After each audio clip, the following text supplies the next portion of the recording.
And கேட்டும் ஒரு ஓர் கேட்டும் முடியும் அவ்வளவுதான். அட்டவணை தரப்பட்ட தரவு தரப்பட்ட உள்ளீடுகள் பிரயோகிக்கப்படும் போது மேற்குறித்த தர்க்க சுற்றின் உரிய வெளியீடுகள் முறையினை ஃபர்ஸ்ட்டுக்கு இங்க நல்லா கவனிச்சு கேர்ஃபுல்லா இருக்கணும். முதலாவது இந்த அன்கேட் என்ன செய்யும்? பெருக்கும் இந்த அன்கேட் வந்து பெருக்கும் ஒன்னா வச்சு கொடுக்கும். அப்ப ஏ என்ற கம்பியும் ஒரு இன்புட்டா பயன்படுத்தப்பட்டிருக்கு, பி என்ற கம்பியும் இன்புட்டா பயன்படுத்தப்பட்டிருக்கு. அப்ப அவுட்புட் கம்பிக்கு வந்து ஏ into B into பெருக்கலா A into B A B Yala பெருக்கிற A into B வரும்.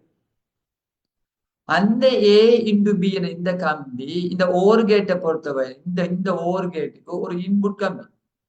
அன்கேட்டுக்கு அது அவுட்புட் கம்பியா இருந்தாலும் ஓர் கேட்டுக்கு அது ஒரு இன்புட் கம்பி. அதோட இந்த பிடிக்கு அந்த பி ஒரு கிளை போட்டு ஒரு இஞ்சால ஒரு மடக்கி கொண்டு திருப்பி பிய கொண்டு வரான்.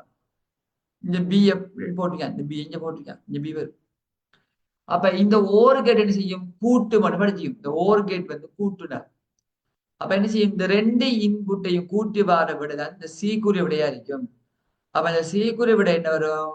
ஏ பியால பெருக்கி ஏ டாட் பி ஏய பியால பெருக்கி ஏய பியால பெருக்கி போட்டு அந்த விடையோட கூட்டணும் பிய கூட்டணும். அந்த விடையோட பிய கூட்டணும்.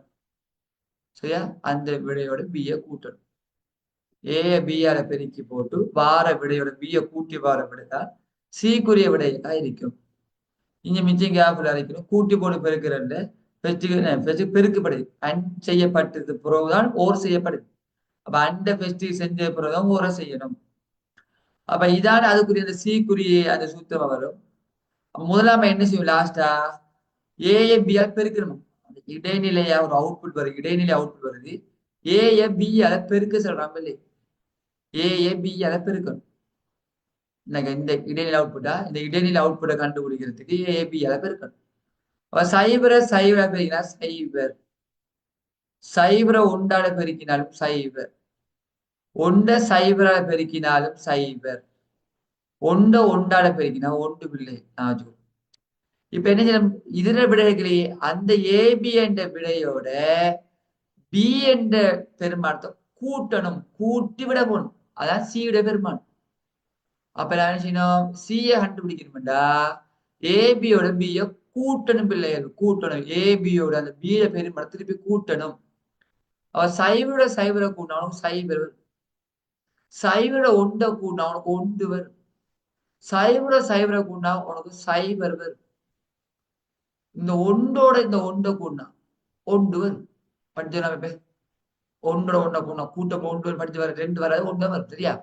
அப்ப இப்படி சைபர் ஒன்று சைபர் ஒன்று சைபர் ஒன்று சைபர் ஒன்று. அப்ப இந்த விடங்க மூணு அறி வாங்க. சைபர் ஒன்று சைபர்